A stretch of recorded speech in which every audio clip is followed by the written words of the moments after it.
নমস্কার বন্ধুরা, রিয়া কুকিং ব্লগে আপনাদের সবাইকে স্বাগতম। তো বন্ধুরা, আজকে একটা নতুন রেসিপি রান্না করতে চলে এসেছি, আপনারা সবাই দেখতে থাকুন।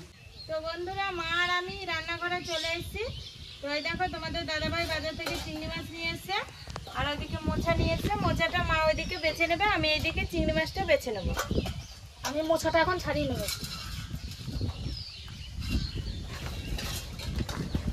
মা, এই ছোট ছোট দেশি চিংড়ি মাছ দিয়ে মোচা রান্না করলে ভালো লাগে বলো খেতে? মোচা বাঁচতে গেলে এগুলো দুটো ছাড়িয়ে দিতে হবে। হ্যাঁ, মোচার ওই ভেতরের ওই শক্ত অংশটা না ফেলে দিলে না, ওটা সেদ্ধ হবে না, ভালো লাগে না খেতে। ওটা খেতেও না, এটা খেলে পেটে ব্যথা হবে।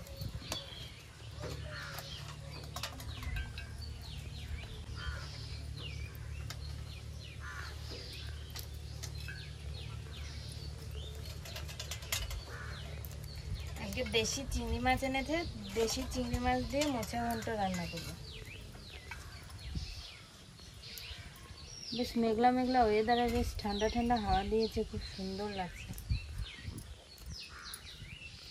মাছগুলো সব বাছা হয়ে গেছে, মাছগুলো এবার ধুয়ে নিয়ে আসবো। মোচাগুলো আমার বাছা হয়ে গেছে, এখন কুচিয়ে কেটে নেব।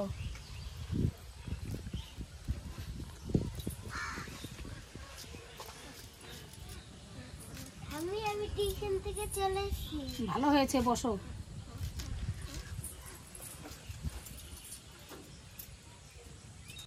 মাছগুলো ধুয়ে নিয়ে চলে এসেছি। তো মা, তুমি উনুনটা ধরিয়ে নিয়েছো? হ্যাঁ, বর্ষাকাল তো ধরতে দেরি হবে, আমি বলছি কি তাহলে ধুয়ে দিই। দেখো বন্ধুরা, তো আমি মাছ ধুতে গেছি, মাছ ধুতে দেরি হয়েছে বলে মা এদিকে উনুনটা ধরিয়ে দিয়েছে। তো উনুনটা মাছ যেহেতু ধরিয়ে দিয়েছে, আমি এখন কড়াইটা চাপিয়ে দেবো। কড়াইটা চাপিয়ে দিয়েছি, কড়াইটা একটু গরম হতে থাকবে। মা, এই কলার মোচাতে দেখো কত কষ না, হাত কালো হয়ে যাচ্ছে।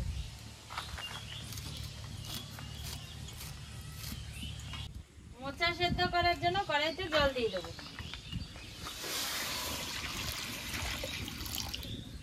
কড়াইতে জল দিয়ে দিয়েছি, জলটা একটু গরম হতে থাকবে। মোচাটা আমার কুচিয়ে কাটা হয়ে গেছে, এখন আলুটা কেটে নেব। মার ওইদিকে মোচাটাও কাটা হয়ে গেছে, আমার এইদিকে কড়াইতে জলটা গরম হয়ে গেছে। এবার মোচাটা একটু জলে ধুয়ে সেদ্ধ দিয়ে দেবো।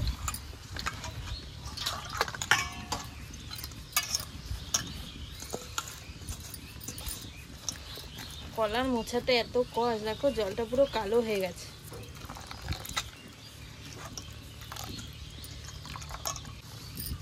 মোচাটাকে ধুয়ে নিয়েছি, এবার সেদ্ধ দিয়ে দেবো।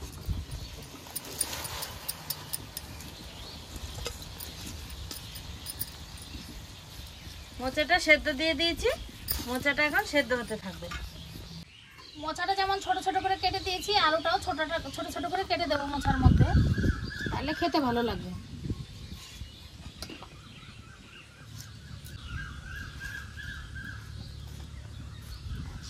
আলুটা আমার কাটা হয়ে গেছে। মা আলুটা ছোট ছোট করে কেটে দিয়েছে, আলুটাকে ধুয়ে মোচার মধ্যে সেদ্ধ দিয়ে দেবো।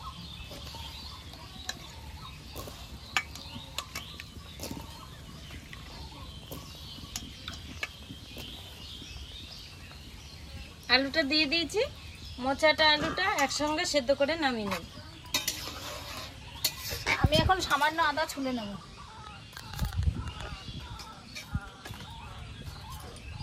আদা কেটে নিয়েছি, এবার 3-4 কোয়া রসুন ছুলে নেব।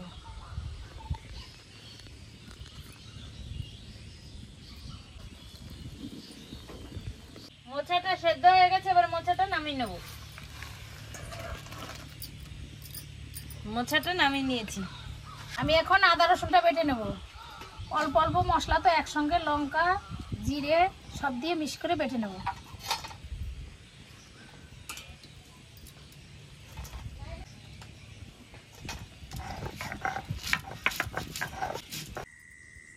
এদিকে কড়াইটা গরম হয়ে গেছে, এবার কড়াইতে চিংড়ি মাছ ভাজার জন্য তেলটা দিয়ে দেবো। তেলটা দিয়ে দিয়েছি, তেলটা একটু গরম হতে থাকবে।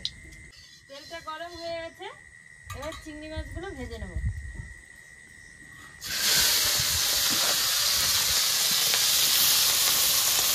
চিংড়ি মাছগুলো দিয়ে দিয়েছি, এবার একটু লবণ দিয়ে দেবো। লবণ দিয়ে দিয়েছি, এবার একটু হলুদ দিয়ে দেবো। ওই চিংড়ি মাছগুলোকে ভালো করে নেড়ে চেড়ে ভেজে নেব।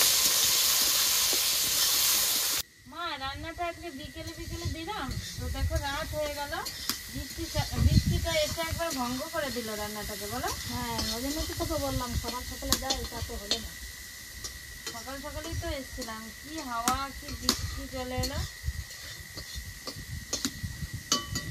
তাও ভালো হয়েছে, সবকিছু ঢেকে রেখে দিয়ে গেছিলাম, বৃষ্টিটা কমেছে, এখন রান্নাটা হয়ে যাবে।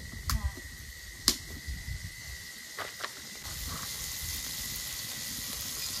এখন কিন্তু ঠান্ডা একটা হাওয়া দিয়েছে, বলো। আর এই মাসে মানে কমাস ধরে 2-3 মাস ধরে এত বৃষ্টি, প্রচন্ড বৃষ্টি, চারিদিকে ফাঁকা না, রান্নাঘরটাও ভিজে যেত, কিন্তু হালকা হালকা ভিজেছে এদিকে বৃষ্টি, মানে ঢাকায় না। চিংড়ি মাছগুলো ভাজা হয়ে গেছে, চিংড়ি মাছগুলো নামিয়ে নেব। চিংড়ি মাছগুলো ভেজে নামিয়ে নিয়েছি। চিংড়ি মাছ ভাজা তেলের মধ্যে মোচা রান্না করার জন্য একটু তেল দিয়ে দেবো। তেল দিয়ে দিয়েছি, তেলটা গরম হতে থাকবে। মা কড়াইটা দেখো কেমন কালো হয়ে গেছে। মোচা সিদ্ধ করলে কষে কালো হবে। পুরো কড়াইটা একবার কালো হয়ে গেছে, উঠবে এগুলো পরে। হ্যাঁ, আমার সব কিছু বাটা হয়ে গেছে, এখন নামিয়ে নেব। নামিয়ে নিলাম। তেলটা গরম হয়ে গেছে, এবার মোচা রান্না করার জন্য ফোড়নে দিয়ে দেবো 2টো তেজপাতা, 2টো শুকনো লঙ্কা, কটা গোটা জিরে।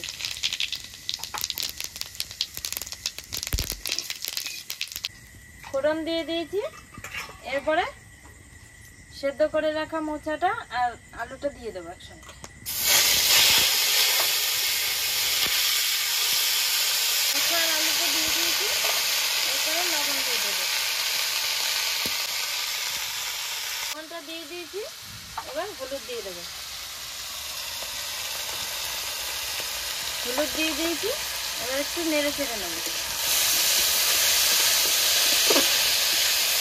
লবণ হলুদ দিয়ে মোচাটাকে একটু নেড়ে চেড়ে নিয়েছি, এরপরে বেটে রাখা মশলাগুলো দিয়ে দেবো। এখানে আছে কাঁচা লঙ্কা, শুকনো লঙ্কা বাটা, আদা রসুন বাটা আর জিরে বাটা, সব একসঙ্গে মিক্স করে বেটেছে।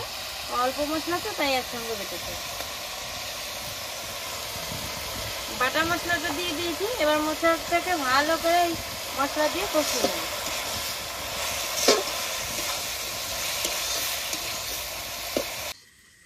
মোচাটা কষানো হয়ে গেছে, এরপরে একটুখানি জল দিয়ে দেবো।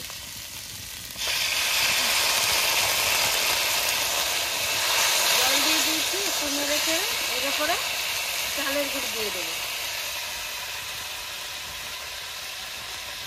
চালের গুঁড়ি দিয়ে দিয়েছি, এবার ভালো করে মোচাটাকে একটু নেড়ে চেড়ে নেব।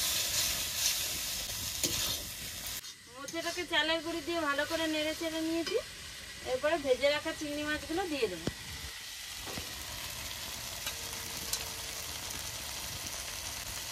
চিংড়ি মাছটা দিয়ে দিয়েছি, এবার মোচার সাথে চিংড়ি মাছটাকে নেড়ে চেড়ে মিশিয়ে নেব।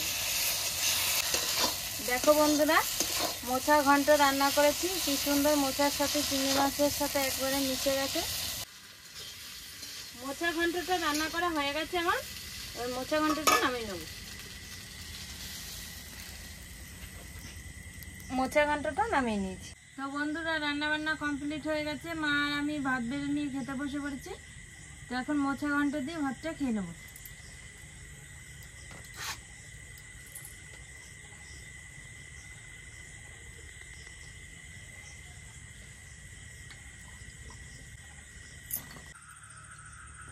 এরিয়া জানিস, মোচা না আগে তো ঠাকুমা বেটে রান্না করতো।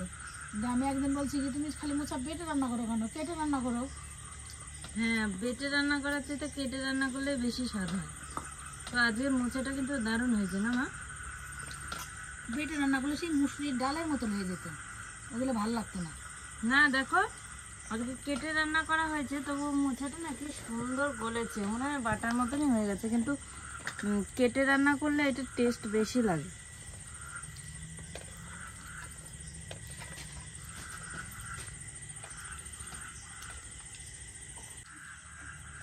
মা আজকে মোচা ঘন্টটা ভালো হয়েছে। হ্যাঁ, খুব ভালো লাগছে আমার কাছে। আমার কাছেও কিন্তু ভালো লাগছে, অনেকদিন পরে কলার মোচা ঘন্ট খেলাম না। আগে আমাদের বাড়ি বীজ কলা গাছ ছিল, বীজ কলা গাছে মাঝে মাঝে খেতাম, কিন্তু এখন গাছগুলো সব মরে গেছে না, দুই একটা আছে। বীজ কলার মোচাটা বেশি খেতে স্বাদ, বলো? ওটা বেশি ভালো লাগে।